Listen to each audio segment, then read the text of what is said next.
गुरु के साथ तो उत्सव होता है जीवन का, आनंद में उत्सव होता है। जब गुरु के साथ आप हर्ष चले रहते हैं तो आनंद में उत्सव रहता है, क्योंकि गुरु खिला रहता है, कमल की भांति खिला रहता है।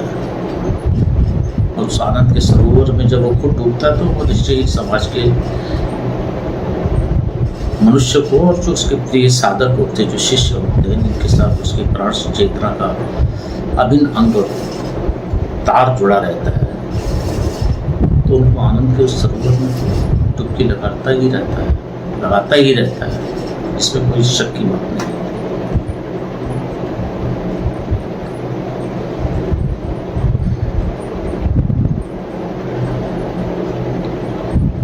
जो गुरु,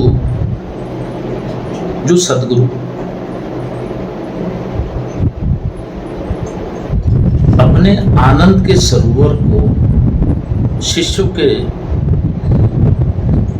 आनंद के सरोवर का केंद्र बिंदु होता है,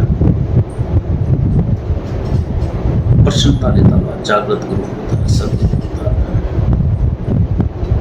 उसका आंतरिक लेख, तब उसका आंतरिक सौंदर्य,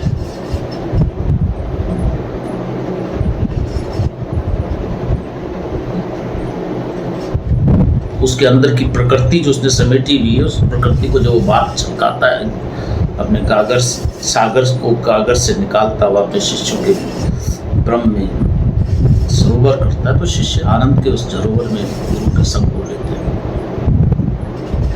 मजा आ जाता है।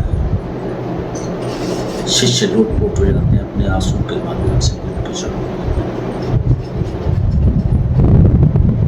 ये सच्ची गुरु भक्ति है, तत्व ज्ञान है ईश्वर का सब। और ऐसी छटा मैंने गुरुदेव की देखी थी, डॉक्टर नागेंद्र शिवानी की।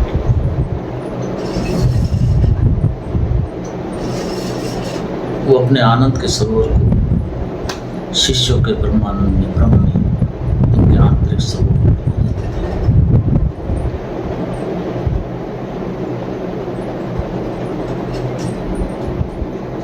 उनकी एक आवाज में सब इंतजार करते थे, आह्वान की आवाज में इंतजार करते थे गुरु जी आएंगे।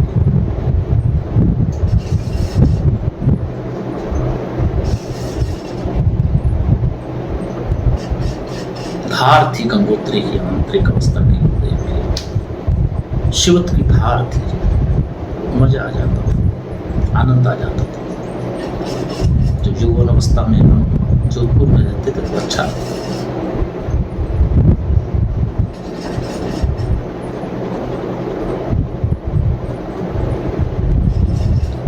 उसी की चेतना को तो लेने के लिए मनुष्य को बार बार गुरु के पास जाना पड़ता है। उसी चेतना को, उसी आध्यात्मिकता को तो लेने जाना पड़ता है।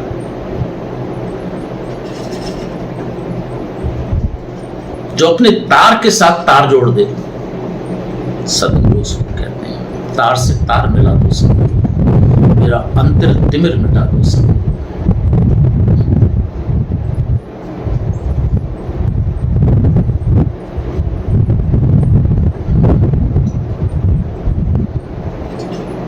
मानता हूँ वो स्वर विज्ञान भी है, वाद्य विज्ञान भी है, जो हर तार, ढोलक हो गई, अलग अलग नकाड़े पंचम होते हैं, वो भी तार ब्रह्मानंद में ब्रह्म तक वो छीनता है, तब जाकर उस प्राणायाम, प्राणों के माध्यम से व्यक्तित्व के अंदर आता है, तब वो नृत्य करने लग जाता है। पर ये तो सीधी सादी प्रक्रिया है शिष्य की, सीधा, कोई साथ नहीं, कोई पर्दा नहीं, कोई भेद नहीं, सीधा एक रस, एक प्राण, एक ज्ञान, एक चेतना, एक है, एक सिद्धि, एक गुरु में होने की क्रिया, नृत्य करने की क्रिया, आनंद की क्रिया, सरोवर में डूबने की क्रिया, यही तो चाहता है शिष्य।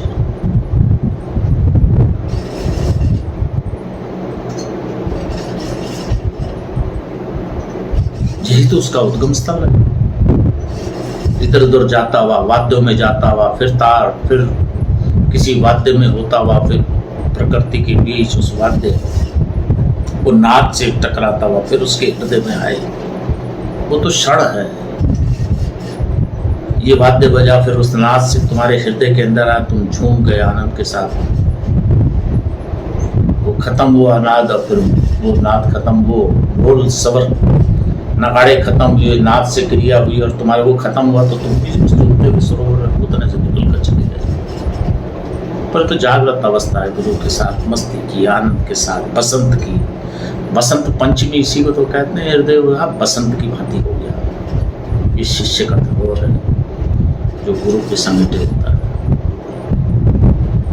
और शिष्य को भी गुरु समेट कर रखता है अपने अंदर। धरोहर है, बिगर गुरु शिष्य के धरोहर के नहीं रह सकता। शिष्य भी धरोहर है, कोई कहने की गलत, बिगर गुरु कोई गुरु शिष्य के बगैर नहीं रह सकता, बस शिष्य भी बिगर गुरु के नहीं रह सकता।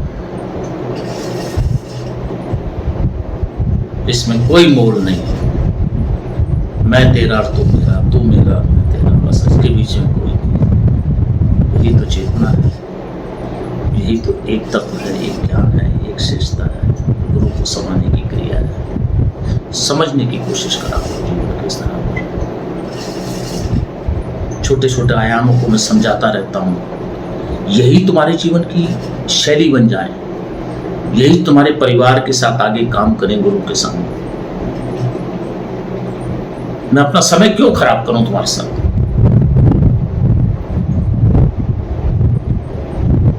अगर तुम मेरी बातों को ना समझो तो मुझे अच्छा नहीं लगेगा। तो तुम इस चीज को समझो और आगे निकलो। गुरु के साथ जुड़ना, गुरु के प्राण के साथ जुड़ना, गुरु के चिंतन के साथ जुड़ना, गुरु पत्रिका के साथ, साधना जाप के साथ जुड़ना, यही रास्ता है, यही बस।